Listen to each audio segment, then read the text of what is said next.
నమస్కారం welcome to I dream నేను మీ సంగీత traffic చలనాలపైన ఎంతో మంది చాలా అవస్థలు ఎదుర్కొంటున్నారు అంటే వేలల్లో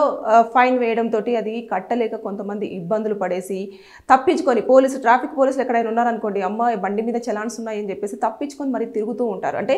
ఏదో గల్లీలలోకి వెళ్ళి అలా వస్తూ ఉంటారు అంటే వాళ్ళ డెస్టినీ చేరుకోవాలి అంటే పోలీస్ కనిపించాడంటే ఇంకా బండి తీసుకుంటారేమో చలాన్స్ ఉన్నాయి దీని మీద అని చెప్పేసి భయపడుతూ ఉంటారు అయితే త్వరలో హైకోర్టు ఒక మంచి గుడ్ న్యూస్ చెప్పబోతుంది దీనిపైన ఎందుకు అనంటే రీసెంట్గా ఒక వ్యక్తి రాఘవేంద్రాచారి అనే వ్యక్తి ట్రిపుల్ రైడింగ్ వెళ్తున్నప్పుడు ఏం చేశారు అంటే ట్రాఫిక్ పోలీసు ఒక ఫోటో తీసేసి ఫైన్ వేశారు ఎంత 1200 రూపాయల ఫైన్ వేశాడు 1200 రూపీస్ అంటే మనము రోజువారీగా సంపాదిస్తుంటే కొంతమంది రోజులో 500 మాత్రమే సంపాదిస్తారు కొంతమంది 1000 రూపాయలు సంపాదిస్తారు కొంతమంది 200 రూపాయలు సంపాదిస్తారు అలాంటిది వాళ్ళకు అది బర్డెన్ అయిపోతుంది అంటే ఇంత దారుణంగా వసూలు చేస్తున్నారు ఏంటి అని చెప్పేసి ఆయన ఏం చేశాడు అంటే ఆ ఫైన్ని కట్టిన తర్వాత ఏదైతే కోర్టు ఉంటుందో కోర్టులో ఒక పిటిషన్ వేశాడు ఇలా ఇష్టానుసారంగా ట్రాఫిక్ చలాన్లు వసూలు చేస్తున్నారు ఫైన్లు వేస్తున్నారు మేము ఇబ్బంది పడుతున్నాము అని చెప్పేసి ఒక పిటిషన్ని హైకోర్టులో వేయడం జరిగింది చేసిన తర్వాత అక్కడ ఉన్న జడ్జి గారు ఏదైతే ఇతని తరఫున అడ్వకేట్ కానివ్వండి గవర్నమెంట్కి వ్యతిరేకంగా వేశాడు ఇక్కడ ఇది పిటిషన్ ఎందుకంటే గవర్నమెంట్ పెట్టిన జీవోస్ ప్రకారంగానే ఈ పోలీస్ వాళ్ళు కూడా చలాన్స్ అనేవి వసూలు చేస్తూ ఉన్నారు అసలు యాక్చువల్గా మోటార్ వెహికల్ యాక్ట్ ప్రకారంగా ఎంత వసూలు చేయాలనేది మనకు చాలా క్లారిటీగా ఉంటుంది కానీ దాన్ని ఎవరు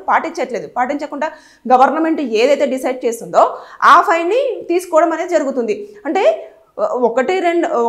200, 300 అలా కాదు డైరెక్ట్ వేలు 5000, 2000, 1000 రూపాయలు 1500 ఇలాంటివన్నీ దీంతో సామాన్య ప్రజలకి అసలు చాలా బర్డెన్గానే మనం చెప్పుకోవచ్చు అయితే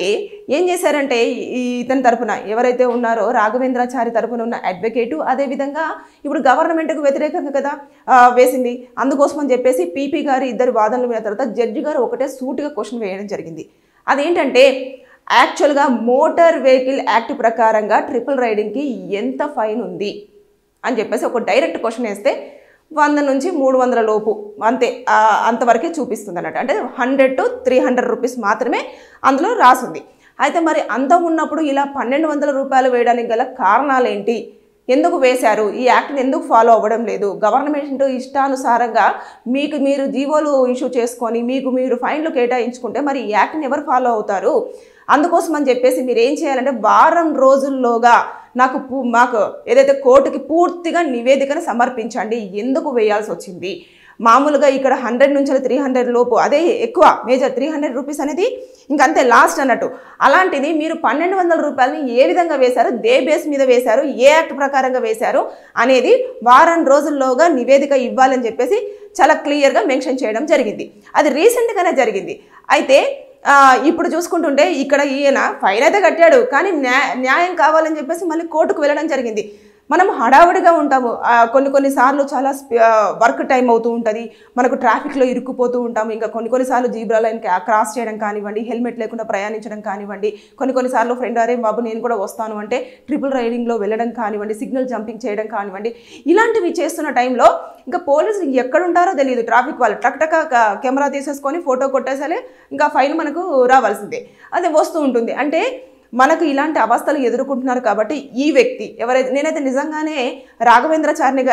మాత్రం చాలా అప్రిషియేట్ చేస్తున్నాను ఒక అడుగు అంటే ముందుకు వేశాడు ఆ అబ్బాయి ఎందుకు అనంటే ఇలాంటి అన్యాయం జరుగుతుంది ఎలాగైనా సరే మీరు న్యాయం చేయండి అని చెప్పేసి కోర్టును అప్రోచ్ అయ్యారు కాబట్టి ఈ చలాన్ల విషయంలో కంపల్సరీగా ఒకవేళ కోర్టు కనుక హైకోర్టు కనుక ఏదైనా ఒకటి మంచి తీర్పు ఇచ్చింది అంటే మనకు శుభవార్తనే కదా ఇప్పుడు 100 నుంచి 300 1200 ఎంత వేరియేషన్ ఉంది ఈ మధ్య గ్యాప్లో కాబట్టి 300 అంటే ఎవరైనా కూడా ఏదో ఒక అప్పు చేసో లేకపోతే కొంచెమైనా ఎవరైనా అడిగో టైంకి లేకపోతే ఇవ్వడానికి సోర్స్ ఉంటుంది 1200 రూపాయలు అనేసరికి ఎవరికైనా చాలా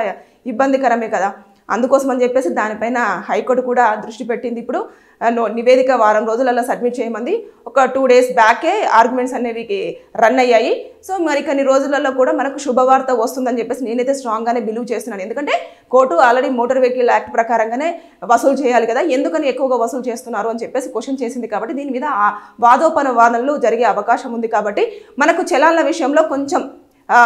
వెసులుబాటు జరిగే అవకాశాలు ఉంది అని చెప్పేసి నేను అనుకుంటున్నాను. అయితే ఎప్పుడైనా సరే సిగ్నల్స్ జంప్ చేసేటప్పుడు కొంచెం చూసుకోండి, అంటే పోలీసులు ఉన్నారా లేదా, సిగ్నల్స్ జంప్ చేసేటప్పుడు అదేవిధంగా అక్కడ సిగ్నల్ రెడ్ సిగ్నల్ పడిందా లేదా, ఇవన్నీ చూసుకొని వెళ్ళండి. ఎందుకంటే ఫైన్ అనేది ఎప్పుడైనా సరే మనము రూల్స్ పెట్టారు కదా, ఆ రూల్స్ కూడా కొంచెం కొన్నిసార్లు మనం పాటించకపోతే అది బాగా ఎమర్జెన్సీ అయినప్పుడు మాత్రం దాన్ని ఓకే చేయొచ్చు. కానీ కొంతమంది ఏం చేస్తారంటే ఏముందులే చలాన్ వచ్చినప్పుడు చూసుకుందాం, ఎవరు మమ్మల్ని ఏమంటారు అని చెప్పేసి, అంటే ఒక్కొక్కసారి 5 చలాన్ల కంటే ఎక్కువగా మీ వెహికల్ మీద ఉంది అంటే పోలీసులకు దొరికితే వెహికల్ని వాళ్ళు హ్యాండ్ ఓవర్ చేసేసుకొని సీజ్ చేస్తారు. ఇవన్నీ కూడా జరిగే అవకాశాలు ఉంటుంది. సో ఇప్పుడైతే ఈ కేసు అయితే కోర్టులో ఉండడం జరిగింది. త్వరలో గుడ్ న్యూస్ రాబోతుంది. ట్రాఫిక్ చలాన్లు ఎక్కువగా వేయకూడదు అని చెప్పేసి మోటార్ వెహికల్ యాక్ట్ని ఫాలో అవ్వాలని చెప్పేసి అన్న ధోరణిలోనే కోర్టు ఆలోచన ఉంది. కాబట్టి ఇంకా మనం వేచి చూడాల్సిందే ఎలాంటి నిర్ణయం రాబోతుందో. మీకు కనుక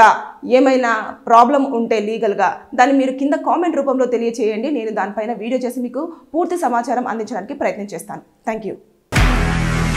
నిజంగా ప్రస్తుతం ఉన్నటువంటి సమాజం దేనికి ప్రయారిటీ ఇస్తుంది? ఆర్థిక సంబంధాల చుట్టూ మాత్రమే తిరుగుతుంది. మళ్ళీ ఎన్నికలంగానే చాలా విరక్తి కలుగుతున్నాం. మంచి అనిపిస్తుంది కదా, లేడీస్ కూడా ఛాలెంజింగ్ జాబ్స్ చేసినప్పుడు చాలా బాగుంటది. ట్రాఫిక్ అసిస్టెంట్స్ గా నియమించిన ట్రాన్స్జెండర్స్